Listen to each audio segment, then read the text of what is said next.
दोस्तों ओलंपिया शुरू होने में 2 दिन बचे हैं। 2 दिन मैं बता रहा हूँ, जिस दिन पहला इवेंट होगा प्री जजिंग का।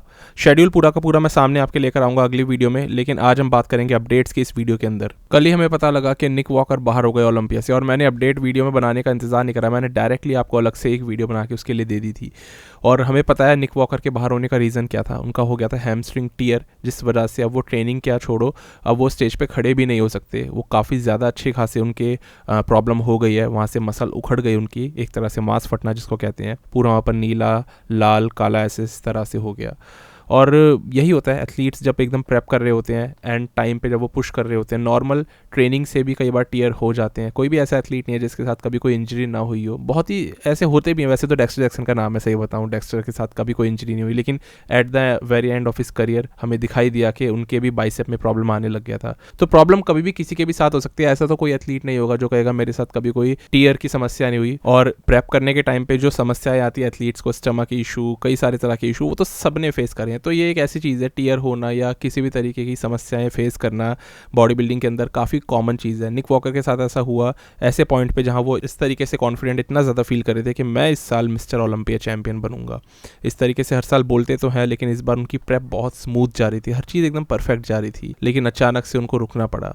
तो ये बहुत ख़राब चीज़ थी। फैंस भी काफ़ी ज़्यादा इससे निराश हो गए, सारे बॉडी बिल्डिंग कम्युनिटी को भी इससे एक झटका लगा। इवन तो उनके फेलो कंपेटिटर्स को भी बुरा लगा कि निक वॉकर उनसे कम्पीट करने के लिए नहीं आ रहे। सब लोगों ने उनको एक तरह से रेस्ट रिकवरी के लिए बोला और इज्जत करी इस चीज़ को लेकर के कि आपने अभी तक जितनी भी प्रेप करी है ना, जितना भी आपने अपनी बॉडी के अंदर सुधार करा है, हम सब लोग उस चीज़ की वैल्यू करते हैं। इसी तरीके से आप आगे करते रहो, और जल्दी से हम ज़रूर से निक वॉकर को देखना चाहेंगे किसी भी एक नज़दीकी शो में। उम्मीद है आर्नोल्ड क्लासिक में हमें वो खेलते हुए दिखाई देंगे, लेकिन अभी इस साल के ओलंपिया में तो वो बाहर हो गए। फिलहाल आज हमें निक वॉकर दिखाई दिए व्हील चेयर का इस्तेमाल करते हुए, और उनके आप आगे की तरफ देखो, घुटने की तरफ पे भी वो टीयर का निशान आ रहा है। वो पूरा जो पीछे से फैला हुआ है ना, वो आगे तक दिखाई दे रहा है, इतना ज़्यादा उनका मांस फटा है और चल ही नहीं सकते हैं। लेग्स एकदम सूज चुके हैं इनके, बिल्कुल स्वेलिंग अच्छी खासी आ गई है, कोई कंडीशनिंग वगैरह कुछ नहीं दिख रही, वरना कितने ज़्यादा ये ड्राई थे जब इन लास्ट फोटोज़ में देखा था। तो स्वेलिंग आती है तो ऐसा ही होता है, इसीलिए बैठे रहेंगे। अब ये बूथ पे जा तो रहे हैं इस साल ओलंपिया में फैंस से मिलने के लिए, लेकिन बूथ पे अपने बैठे ही रहेंगे, उसमें भी लगता नहीं कि खड़े होने की इनकी कंडीशन है। ओलंपिया में तो इस बार ये एज अ स्पेक्टेटर ही बैठ करके देखने वाले हैं ऑडियंस के बीच में। तो इस साल तो ऐसे ही गया इनका, इतनी तगड़ी प्रेप करने के बावजूद सब कुछ एकदम बढ़िया जा रहा था। और अभी आप देखो इनकी बॉडी, अपर बॉडी भी कितनी सॉफ्ट हो गई है। वैसे भी अभी ऑफ डाइट आ गए होंगे तो एकदम बॉडी चेंज होनी शुरू हो जाती है। वाटर वैसे भी होल्ड कर रही है बिकॉज इतनी खतरनाक इंजरी है, तो बॉडी को तो बस एक झटका चाहिए ख़राब होने के लिए।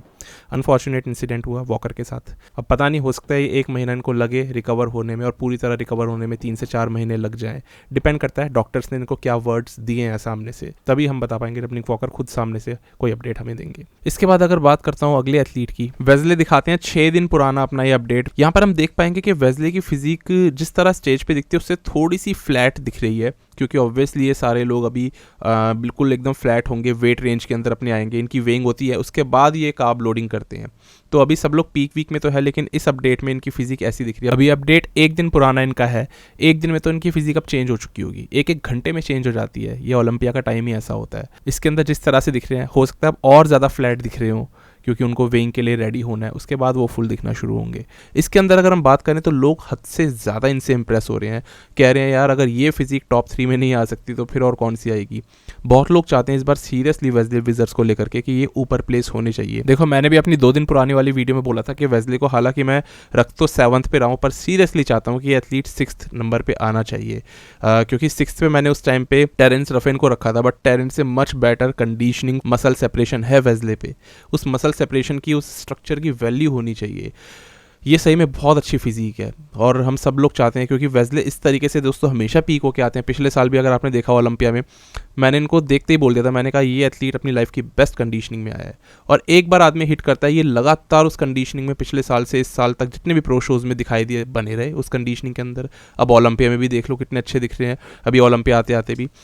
तो ऐसे में वेज़ले विज़र्स इस बार बहुत स्ट्रॉन्ग कंपेटिटर होने चाहिए 6th नंबर के लिए। और कंपटीशन सही में इतना खतरनाक है ना इस बार का क्लासिक फिजिक का, कि ऐसी फिजिक को भी हम यहाँ पर 6th नंबर का दर्जा दे रहे हैं। मतलब इतने तगड़े तगड़े एथलीट्स हैं इनसे ऊपर के। तो अभी देखते हैं वेस्ले कैसे प्लेस होते हैं। फिलहाल इस तरीके से दिखाई दे रहे हैं, मेरी इनसे बहुत उम्मीदें हैं और सही में मेरे एक one of the favourite athlete हैं इस साल के ओलंपिया लाइनअप में जाते हुए।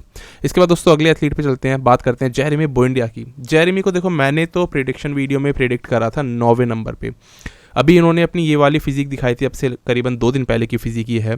और इस फिजिक के बाद में जेरेमी को काफ़ी मिक्स्ड रिस्पांस मिले।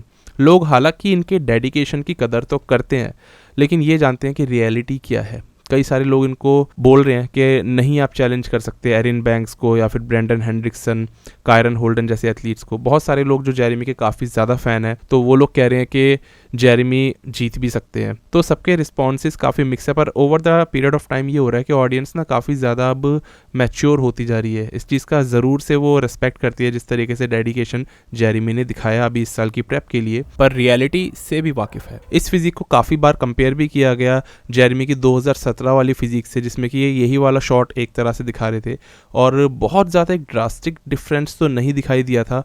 कई सारे लोगों ने जब नीचे कमेंट करा और नोटिस किया, लेकिन एक्चुअली में अब वाले जेरेमी जो है ज़्यादा हार्ड और मैच्योर्ड मसल पकड़ के बैठे हुए हैं और वो मसल वैसे भी साइज में ज़्यादा है। और देखो सारे बॉडी बिल्डर्स एकदम स्क्विज्ड आउट हो रखे हैं। जब ये फुल होंगे ना तो पता लगेगा कि इन्होंने एक्चुअली में क्या इंप्रूवमेंट करे हैं। और इंप्रूवमेंट तो है जेरेमी के, पर हाँ वो वाले इंप्रूवमेंट नहीं है जो ब्रेंडन हेंड्रिक्सन ने over the period of time एक ट्रांजिशन मारा है ना मेंस फिजिक डिवीजन के साथ साथ अपने आप के लिए भी, वो वाला एक चेंज नहीं है जेरेमी के अंदर में। लेकिन हाँ डेफिनेटली ये एक बहुत अच्छे बुएंडिया हैं। ये फिजिक इनकी बहुत सही जगह पे जा रही है जिस तरह इनको जाना चाहिए था। 2 साल पहले ये इस तरीके से दिखते थे। इनका वजन इन्होंने लिखा हुआ है 168 LB ऑफ सीजन में, और अभी एकदम कंडीशनड रेडी हैं ओलंपिया के लिए 191 LBS पे। तो इतने इंप्रूवमेंट्स, ठीक इंप्रूवमेंट्स अच्छे खासे हैं। 1 साल और इनको मिल जाए 2024 में तो और ज़्यादा इंप्रूवमेंट दिखा देंगे। तो जिस हिसाब से टाइम मिला है उस हिसाब से बिल्कुल परफेक्ट है और इसीलिए मेरे को तो बहुत तगड़े लग रहे हैं ये। फिलहाल आप बताओ आपका इस फिजिक पे क्या ओपिनियन है और इनके इस ट्रांसफॉर्मेशन जर्नी के ऊपर आपका क्या कहना है। मेरा इनको 9वें नंबर पे डालने का सिर्फ एक ही रीज़न था, इनकी बैक जो सही में बहुत ज़्यादा लैग कर रही है। लेकिन उसके अलावा जेरेमी बहुत अच्छी एक एस्थेटिक्स अभी भी कैरी कर रहे हैं मेंस फिजिक के हिसाब से। आप इनको कहाँ पे रैंक करना चाहोगे बताना। इसके बाद अगले एथलीट पे अगर हम चलें तो ये नाम आ जाता है ब्रेंडन हेंड्रिक्सन का, एक और मेंस फिजिक एथलीट। और ब्रेंडन ने अभी इस वक्त अपनी ये फिजिक दिखाई जिसके अंदर क्लियरली आपको दिखाई देगा कि इनके एब्स, इनके ऑब्लिक्स कितने अच्छे दिखाई दे रहे हैं। देखो ब्रेंडन के एब्स कभी भी बहुत ज़्यादा खतरनाक नहीं रहे जब तक ये 2017 तक 18 तक हमें दिखते थे, लेकिन उसके बाद से लगातार जब ये इम्प्रूव होना इन्होंने शुरू किया ना, स्पेशली पीक करना इन्होंने शुरू करा अंडर द गाइडेंस ऑफ नील हिल। ये मैं बार बार बोलता हूँ बिकॉज एक्चुअली में ये चीज़ मायने रखती है। तब से इनका एब्स का सेक्शन भी काफ़ी ज़्यादा अच्छा दिखता है और अभी ये इस तरीके से हमें दिखाई दे रहे हैं। कोई चेंज आपको नहीं दिखेगा इनकी फिजिक में पिछले साल से अब तक, लेकिन ब्रेंडन ने ओवरऑल अपनी फिजिक में एक बैलेंस एस्थेटिक्स, जिस किस्म की एक शेप चाहिए ना मेंस फिजिक एथलीट होने के लिए, वो शेप इन्होंने कैरी करी हुई है। अब अपना लास्ट ओलंपिया इस साल खेलने वाले हैं और देखते हैं ब्रेंडन इस टाइम पे क्या इंप्रूवमेंट करके लाते हैं। मैं बहुत ज़्यादा इनसे इनकी बैक के अंदर थिकनेस की एक उम्मीद कर रहा हूँ। उसी के बलबूते पे एरिन के साथ में इस बार हमें खड़े हुए दिखाई दे जाएंगे। मतलब टॉप 2 में तो इस एथलीट का आना बिल्कुल बनता है। उसके अलावा आप देखो ब्रेंडन और रेमंड एडमंड्स, आपको याद होगा एक टाइम पे रेमंड एडमंड्स बहुत बड़ा नाम हुआ करते थे। 2019 की ये बात है जब सब लोग कहते थे कि यार मेंस फिजिक के एथलीट्स इतने बड़े होते जा रहे हैं कि अब ये मेंस फिजिक लगती ही नहीं है। मैंने भी तब ये वाली बातें बोली थी बिकॉज एक्चुअली में रेमंड काफ़ी बड़ा करते गए इस डिवीज़न को, ब्रेंडन उनके साथ साथ चलते गए। आज रेमंड चले गए हैं, ब्रेंडन अभी भी इस गेम में बने हुए हैं और आज IFBB ने वेट लिमिट्स लगा दी हैं इस गेम पे। हर एक तरीके के ट्रांजिशन में आप इस एथलीट को पाओगे और इसीलिए कि अपना लास्ट ओलंपिया इस बार खेलने जा रहे हैं। बिल्कुल हम उम्मीद करेंगे अपना एक बेस्ट वर्जन ये दिखाएं। सबके लिए देख रहे हो कितनी बड़ी बात है, जेरेमी बुएंडिया अपना इतने सालों बाद ओलंपिया खेल रहे, तो उनके लिए रेस्पेक्ट कम नहीं होती, ब्रेंडन के लिए रेस्पेक्ट कम नहीं होके देती। तो इसलिए सभी एथलीट्स में अपने कुछ ना कुछ बातें हैं। ब्रेंडन हो गए, जेरेमी हो गए, दोनों पुराने टाइम के एथलीट्स हैं। ये पोर्टविन जो इतनी परेशानियों के बाद में भी प्रेप कर रहे हैं अपने साथ में और काफ़ी अच्छे दिखाई दिया अभी हाल ही के अपडेट्स में। देख लो कैसी फिजिक इनकी लग रही है, तो इनके लिए भी बहुत ज़्यादा रिस्पेक्ट है। प्लेस कहीं पे भी कोई हो मैटर नहीं करता, फ़ैन हम सारे इन एथलीट्स के हैं। तो इसीलिए मैं बहुत ज़्यादा एक्साइटेड हूँ इस बार की मेंस फिजिक डिवीजन को लेकर के। फिलहाल ब्रेंडन हेंड्रिक्सन का ये अपडेट है। बाकी मुझे लगता है ब्रेंडन इस बार अपनी ये जो एक एक्स फ्रेम है ना, इनके बड़े लेग्स और इनकी एक अच्छी खासी बैक फ्रंट से ये जिस तरीके से अपने आप को प्रेजेंट करते हैं, उस एक्स फ्रेम के बलबूते पे टॉप 2 आना ही आना चाहिए इनका। अब हम चलते हैं दोस्तों अगले एथलीट पे और ये नाम आ जाता है इसके अंदर में ब्रेंडन एक और। अब ये है ब्रेंडन करी वाले। तो ब्रैंडन करी ने अपनी इस तरीके से अभी फिजिक दिखाई और ये फिजिक है इनकी ओलंपिया में आने से पहले। तो करी इस वक्त पे आपको दिखाई देंगे इस वाली फिजिक अपडेट में बहुत ज़्यादा फ्लैट और बहुत ज़्यादा नॉट सो कंडीशनड। पहले वाले अपडेट्स में जितने भी मैंने इनको अभी तक कवर किया ये काफ़ी ज़्यादा इस साल अच्छे दिखाई दे रहे थे और ऐसा लग रहा था कि रेडी चल रहे हैं हद से पहले ही। लेकिन अभी इस वाले अपडेट में फ्लैट होने के कारण भी हम ये बोलेंगे कि ठीक है इस बॉडी के अंदर उतनी ज़्यादा आपको कटिंग नहीं दिखाई दे रही। लेकिन एक्चुअली मैं सही बताऊँ ब्रैंडन ना ऐसे ही दिखते हैं पीक वीक के दौरान, इतने ही फ्लैट दिखते हैं और ओलंपिया वाले दिन उसी किस्म की कंडीशनिंग में दिखते हैं। तो कोई मेजर डिफरेंस तो इस फिजिक के अंदर भी नहीं दिख रहा, एक्सेप्ट ये कि इनके लैट्स अब पहले से और थोड़े से छोटे लगने लग गए। इवन दो फ्लैट फिजिक है मैं मान के चल रहा हूँ, लेकिन स्टिल करी के लैट्स एक टाइम पे काफ़ी अच्छे थे 2019 तक।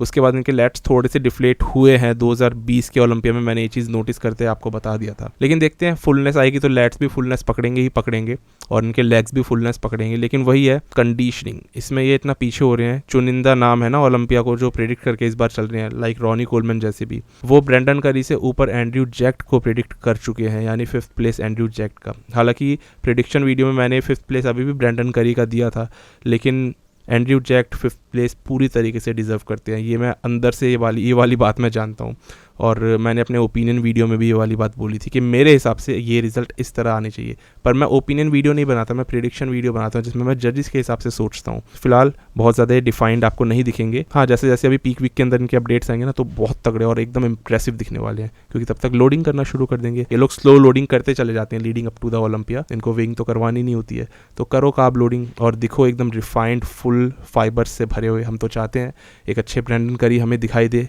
इससे नेक्स्ट वाले अपडेट में। अभी इसके बाद अगर बात करता हूँ दोस्तों तो एक और एथलीट का नाम आ जाता है और यह लास्ट एथलीट जो है लैरी व्हील्स। तो लैरी व्हील्स ने फाइनली कम्पीट कर ही लिया जिसके लिए वो इतने टाइम से अपने फैंस को तरसा रहे थे और ये हमें दिखाई दिया इस शो के अंदर जिसका नाम है NPC अल्टीमेट वॉरियर्स। इसको इन्होंने जीता और इसमें ओवरऑल इन्होंने जीता है क्लासिक फिजिक डिवीजन में।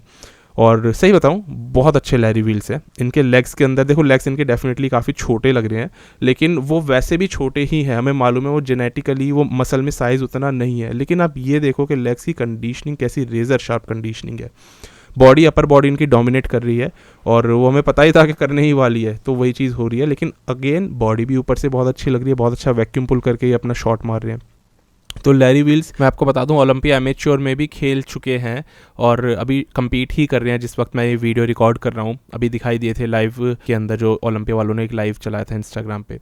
तो अभी एग्जैक्ट अपडेट आएगा ना जैसे जैसे, मैं आपको और आगे बताऊंगा इनकी क्या प्लेसिंग रही। अगर यहाँ पर ये ओवरऑल जीत करके प्रो कार्ड ले लेते हैं ना तो ये बहुत बड़ी बात हो जाएगी, क्योंकि ओलंपिया एमेच्योर की हम लोग कभी बात नहीं करते, हम लोग डायरेक्ट मेन इवेंट की ही बातें करते हैं। ओलंपिया एमेच्योर की बात होगी इनकी वजह से, तो ऐसे में बहुत ज़्यादा सही चीज़ हो रहेगी। और लैरी व्हील्स को यहाँ से प्रो कार्ड मिलना मतलब एक अच्छा खासा उनका नाम वैसे भी पहले से ही है, तो बॉडी बिल्डिंग के अंदर भी लोग इनको सीरियसली लेने लगेंगे। यही अपडेट है कि खेल रहे हैं ओलंपिया एमेच्योर इस वक्त पे और स्टेज पे अभी चढ़े हुए होंगे ये। तो लैरी व्हील्स के पास में पोटेंशियल तो बढ़िया है, लेकिन कंसिस्टेंसी कितनी है इस गेम में बने रहने की वो नहीं पता, क्योंकि ये आते हैं थोड़े टाइम के लिए ही एक जगह पे और उसके बाद फिर एक नई जगह चले जाते हैं। तो अभी के लिए तो बहुत अच्छा सब कुछ लग रहा है। उम्मीद करते हैं व्हील्स अपने व्हील्स को भी बड़ा करें, यानी अपने लेग्स को भी बड़ा करें और बैलेंस फिजिक पहले से दिखाए। एक काफ़ी तगड़े क्लासिक एथलीट हैं ये। देखते हैं इनको प्रो कार्ड मिलता है कि नहीं, जैसे जो अपडेट होगा बता दूंगा। अभी के लिए दोस्तों इस वीडियो में इतना ही था। अब मिलते हैं हम लोग जल्दी से एक 212 प्रिडिक्शन वाली वीडियो में। उसके बाद में ओलंपिया का पूरा शेड्यूल रहेगा, उसके बाद में तो रुकना ही नहीं है, लगातार एक के बाद एक वीडियोज़ आती जाएंगी। बस तब तक के लिए स्टे ट्यून्ड, गुड बाय, शुक्रिया।